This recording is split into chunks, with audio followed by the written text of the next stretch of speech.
Good evening and welcome.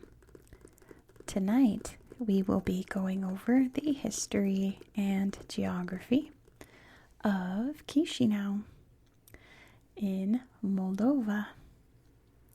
Chișinău is the capital of Moldova. Hello, loud car outside. Off they go. Chișinău is the capital of Moldova. It is the largest city, the most populous area, the economic heart of the country, so on and so forth. It is the major city center within the entire country of Moldova. It has the reputation of being the least visited capital city in Europe. We'll probably talk about that a little bit later as to why that is. It's located in the center of the country. You can see this river flowing through here, which I want to be careful pronouncing because it looks like Bicu on this map, B-I-C-U, but that's not how I've seen it spelled anywhere else. And usually with a C at the end, in like Romanian and stuff, it has a like ch sound. So you can imagine B-I and a ch sound. I don't want to say that too much in case YouTube thinks I'm talking about something else, but that's the river that flows through there. Moldovans and Romanians out there, let me know if I'm like very wrong in my pronunciation because I would like to be. But this area consists of like this, it's like this much. So I didn't try drawing out the borders like I did with other areas of Moldova. But there is quite a bit of farmland within the actual city limit area, which Chișinău and Moldova in general is very famous for its wines. Chișinău is the only capital city that has a wine growing industry within the city limits. As in, they grow the wine, they mash up the grapes, bottle it, store it, sell it, the entire process within the city limits. That's pretty neat. But we'll talk more about areas around the city. There's lots of parks to look at and interesting little sites here and there. We will talk about those when we go to the tablet and look at Google Earth to see some more about beautiful Chișinău. So let's talk history, because it has a very interesting history. I always say a place of interesting history, but you would think for a major city center in Europe, the history would stretch way back to ancient times, and you'd hear about the Romans and conquests and all of that. Chișinău's history starts in 1436, when it was established as a monastic community, which means a place for monks to live. It started off as just a couple of guys hanging out and studying and making books. That was all. It slowly grew over time into the big thriving city that it is today. That is when this area was known as Moldavia. The Ottomans would conquer Moldavia in 1512, and they would rule it until the end of the Russo-Turkish War of 1812, when Russia would annex the area. That's, I believe, it's around that time when it became known as Bessarabia, which you can see. Bessarabia was this area, not within the borders of Moldova today, all of Bessarabia, but what we're talking about tonight certainly was.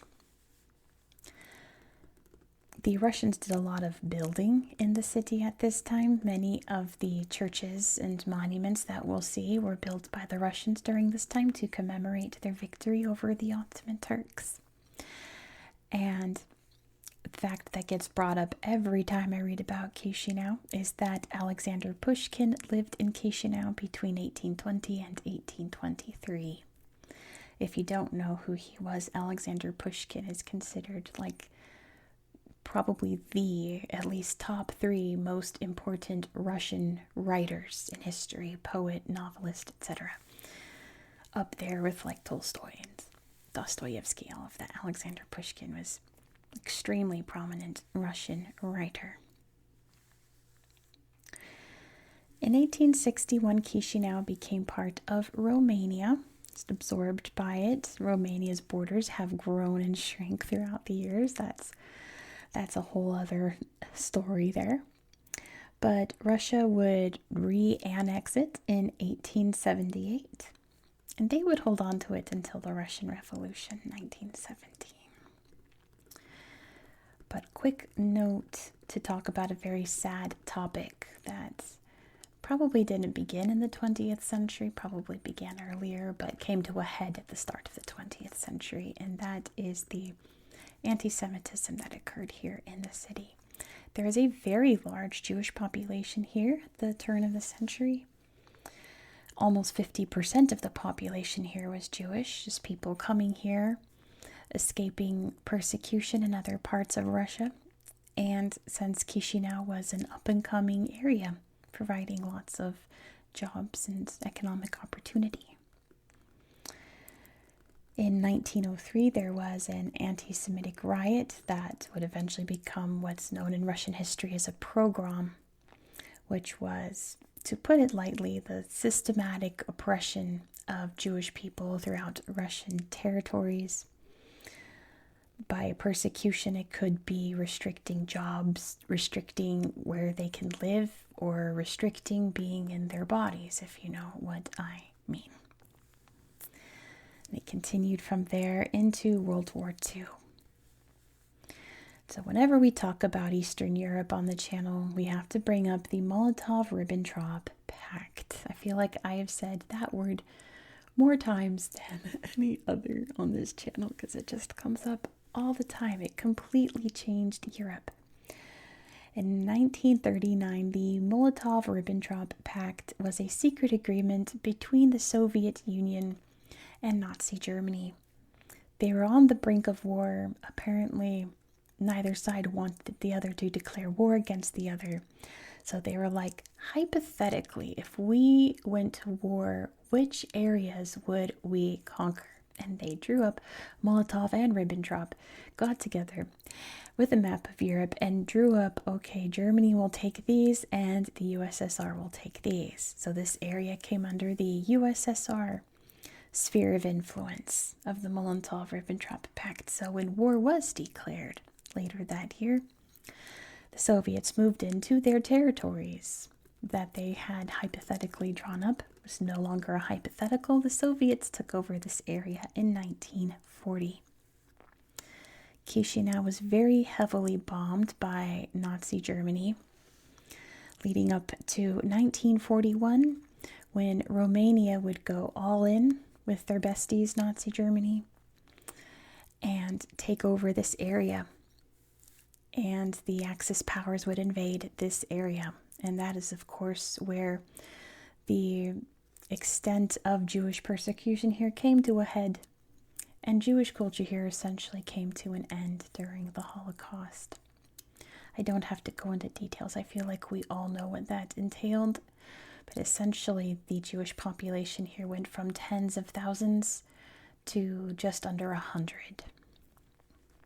Very, very devastating. Also, there was a big earthquake in Chișinău in 1940.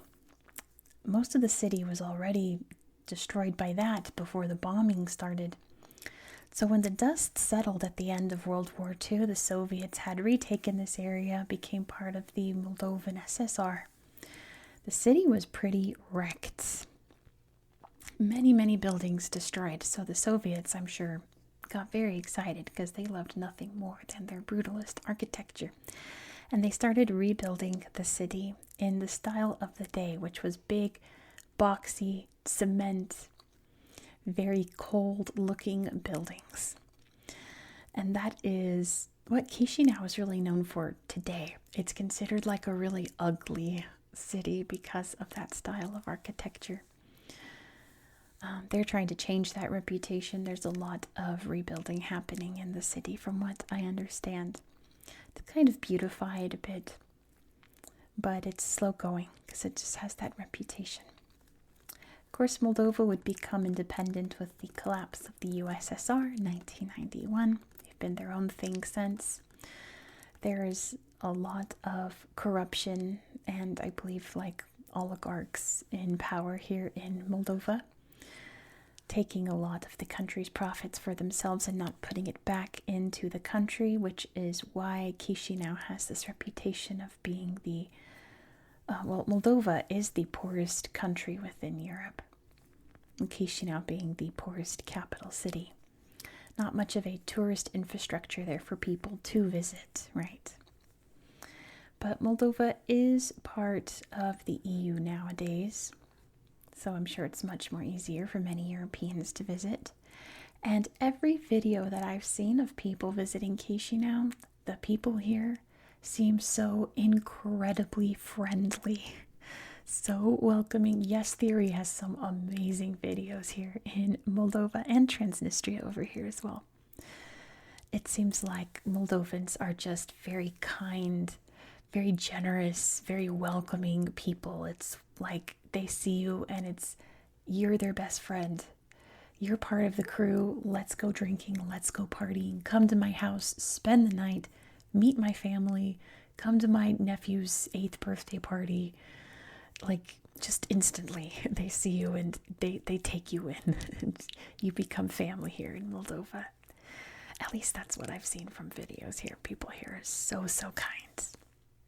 And it seems like they get very excited to see tourists. So hopefully a good tourist industry will start slowly growing in Chișinău as there are actually attempts to start beautifying the city, actually putting money back into Chișinău. Because if you put money into something, eventually you'll start putting money back out and hopefully making Moldova a much more attractive place for people to visit, because it seems that Moldovans really, really want people to visit. So that is the history and geography of Chișinău. Let me grab my tablet, let me turn out the lights, and we will explore what I think is a very beautiful city on Google Earth. Let's go. Here we are in Chișinău. But let's start by zooming out so you can see exactly where we are in the world. If you don't know where Moldova is, don't worry, many people don't. So you're about to learn. Here is Moldova. You can see wedged here between Ukraine and Romania, which Moldovan history is very closely tied to Romanian history. They're very intertwined like that. So here is beautiful Eastern Europe. You can see the Carpathian Mountains, Ukrainian steppe, which we talked about a few weeks ago. Big old Russia's over here. And here's Moldova. Moldova, since it borders Ukraine, has taken in many, many refugees also from the war happening there. There's many Ukrainians living in Chișinău today, hopefully protected from the bombings and such happening over there. Where do we start? I think we should start over here where the intro that you saw was filmed. Here is the government house. This is where the country is ran. Dum, dum, dum. This is where it all happens. You can see the EU flag there along with the Moldovan flag. It looks a lot like the Romanian flag, but the biggest difference that you can tell is that Moldova's put a cool eagle in the middle. Can't miss it. We'll talk about these other buildings in a minute. There's a little triumphal arch. This park and area, like I said, was built during the time of the first Russian annexation. This triumphal arch is commemorating their triumph over the Ottomans. But this arch is very tiny. It's just a little guy. It's just small. As you can see, there's people here. It's not like Paris. Oh gosh, Google Earth is crashing. It's not like the arch in Paris, right? It's not the Arc de Triomphe. It's not like a Roman arch. It's just little. It's just a small little friend. And it's very cute, I think. Compact arch. Next to it is Cathedral Park, where this is a Christmas church, Cathedral of Christ's Nativity. I'm sure it is absolutely hopping on Christmas Eve. It's, of course, very beautiful. All gorgeously ornamented, as Orthodox churches tend to be. Very distinct art style in Orthodox churches. But the most famous part of this church is the fact that the church's bell tower is located not on top of the church, but right here. Just kind of neat. And it's, of course, a very beautiful park. Over here is Stephen the Great. He was king of Moldavia prior to the Ottoman invasion. He is considered probably like the most important ruler in Moldovan history. He's checking out the city. You can see the little arch there. Isn't it cute? I think it's a nice little arch. Let's see. I also have to show you, this is the Moldovan History Museum over here. Oh, also, because this is actually on a hill, Moldova is a city of 7 hills, also like Rome and San Francisco and Amman in Jordan. I believe that's a city of 7 hills. So there's a little Romulus and Remus there, suckling the she-wolf to commemorate their similarities. Cool. Knight in shining armor. Helicopter. There's a war museum here as well. Probably what life was like back in the day before everything. Some electronics all jumbled in there. Something happened there. And lots of, I guess, artifacts and history and maps and things all throughout Moldova's history. Over here is probably the most famous park in Chișinău. There's a lot of parks, but this one always comes up because it has some really beautiful sights in it. The most famous being the Cascade Stairs. Oops. The Cascade Stairs. There we go. Which is a big, beautiful fountain flowing down these steps. Look how gorgeous. Lots of statues around here, including one of my favorite fictional characters, except I don't think he's in this slideshow. Let me see. Is he in here? Oh, there he is. It's the little prince. And he's on his tiny planet. Where he comes from, everything is very small. Just a small little prince. Located along this walk here with lots of other statues. There's a little beachy area. Although I did see a review that was like, I would not swim in that water. So, yeah, it doesn't look like this beach is really hopping, is it? It's probably not the cleanest water to splash in, but it is still a gorgeous lake here. Over here's Alexander Pushkin's house. And a little museum about him here and his life and times here in Moldova. All of his stuff is here. Even though he only lived here for a short time, this is a big point of pride here in Moldova. Like the biggest celebrity probably that lived in the city. There's lots of Alexander Pushkin things all throughout the city. The Red Mill building. See, oh, that's a gorgeous building. Definitely not Soviet, isn't it? That's beautiful. This looks like you could find that in like Western Europe. It's really pretty.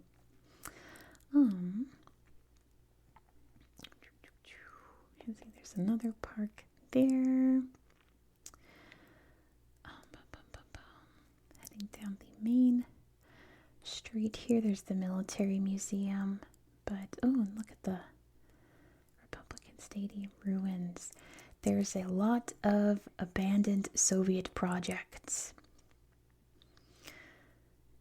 that have kind of become their own little legacy and how they're just kind of dumps now. Let's see if I can remember. Once we come across it, I'll show you. There's a really neat stadium, but I don't remember where it was. There's the Alexander Pushkin There's lots of Alexander Pushkin things throughout the city. Oh yeah, here's Moldova. Like the best named mall ever, and it's gorgeous. Look at all that shopping. It's very pristine. Just the fact that it's called Moldova. 10 out of 10 on whoever named that. That's fantastic. Let's head over to this area. You can see this is called Afghanistan Park, and I was like, that's a random name. But there's a memorial here, which I don't think, is there a good, yeah. There's lots and lots of memorials throughout the city. I think this one's the prettiest one. Although there's lots of World War II memorials. There's a Jewish memorial. But this was for soldiers who fought and lost their lives in Afghanistan. And I'm not quite sure which Afghanistan conflict. Was that the 1980s when Russia invaded? Probably. Or was that in the 2000s when the US invaded? Pretty sure it would have been the 1980s. But I didn't find any sources confirming that. It just said in Afghanistan. I would assume that's what they meant. But yeah, lots of parks out here as well. It's a forest park. Isn't that beautiful? So many parks. It's considered a green city because there's just so many trees all throughout. Oh man, I was poking around, right? Where was it? I think I was near the Afghanistan Park, wasn't I? Which I'm talking about something and I don't even remember where it was. Okay, never mind, I guess. You can see lots of Soviet blocky buildings here. Very characteristic of their architecture, of just these big, huge blocks of buildings in these big squares. But yeah. I don't know if I'm going to find the place I was just about to tell you about. Oh well, it wasn't that important. You can see lots of, oh no, here it was. I was like, what's this neighborhood?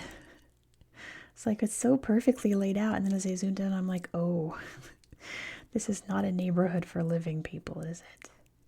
But there's a German military graveyard there. Assuming from the war, it must be. Here's Chișinău Arena. This is, oh, that's not one of, that's very new and beautiful. That's not what I'm thinking of. If I'm gonna find it. You know, when I was first researching this place, all the places I want to talk about popped up immediately, and now I can't remember where they were. But you can see that this city is like big and thriving and exciting. There are lots of, this is really like the heart of the city over here, like I said, with the church and everything. It really seems like everything's happening over here. Central Market's right there. But yeah, there's the Opera House over here. Yeah. Big, beautiful ballet and opera theater. We've got this big building here. Look at that. Oh, that's the Presidential Palace. That's right. That was something I wanted to show you. This very huge, very brutalist style Presidential Palace. Looks like an office building, but I guess it's also an office building, isn't it? It's a place to work and live. There's Moldova there in the topiary. I love Chișinău. Me too. The Presidential Palace in the background. That's right. I was like, what was the other building I wanted to show over here? It was that. Besides other Soviet-style buildings that have been repurposed into other things, but I don't remember where they are. My bad.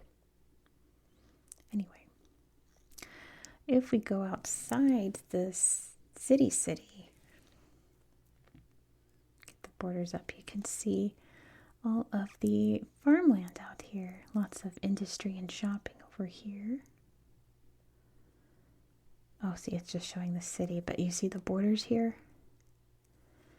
This is still technically part of the Chișinău region.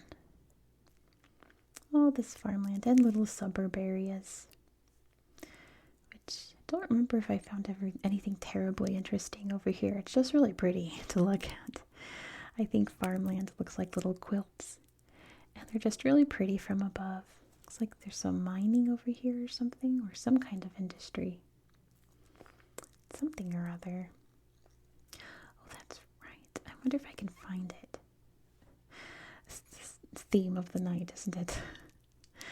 I think I remember where one of the Soviet buildings I wanted to show you was, because I was looking at the city from above and I was like, what is that?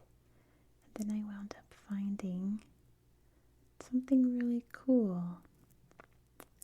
But I have to remember where it was. I don't even remember how I was oriented. Darn. Anyway. Is it over here? No, it was like in the middle of a park or something. One of the green spaces. I don't remember. My goodness. I am not that good at this, apparently. Maybe this was it. Hey, this was it. I was like, what's happening here? And I realized it was like a moto racing area. I'm like, that's really cool.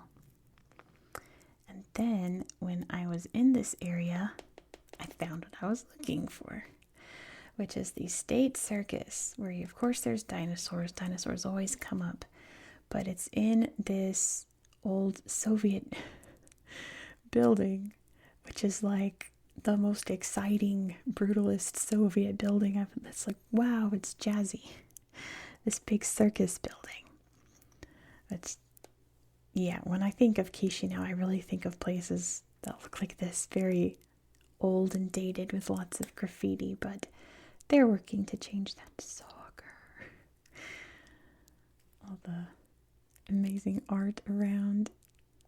Yeah, it's, oh gosh, you can even meet scary clowns, trapeze artists, and all kinds of circus activities there. Back to looking at the farmland and all the little suburby areas out here. It's really quaint.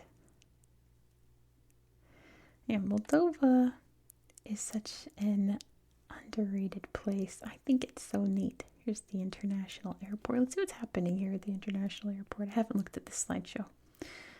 It's gorgeous.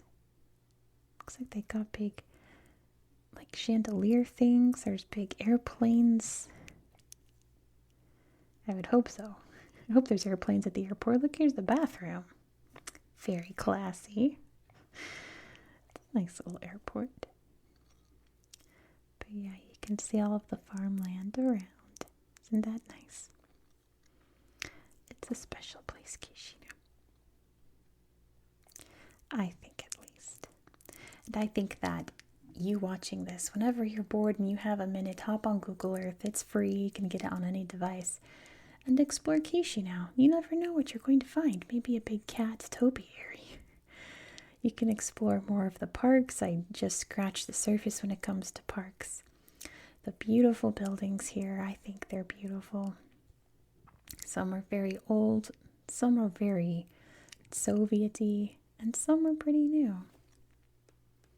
That's pretty characteristic. Soviets really loved gateways and archways and things like that. There's lots to see. Old and the new art. Beautiful churches and all kinds of things to see. So please explore this area in your own time. But thank you so much for watching. If you enjoyed this style of content, please consider subscribing. Especially where we're going next. We're heading, actually I'm not going to tell you, I'm going to give you a hint. We are going to a place that has the world's longest beach. That wasn't man-made, the world's longest natural beach. It's called Cox's Bazar. And I want you to guess where it is. If you don't know, take a guess. If you know, let me know in the comments where we're going. We're going to a really cool place. You're not going to want to miss it. Be sure to subscribe so you won't miss out. Please don't forget to give this video a thumbs up and let me know all your thoughts down below in the comments. Holy moly, I zoomed out. I hope that you found this video to be relaxing and educational, and I hope that you have a good night.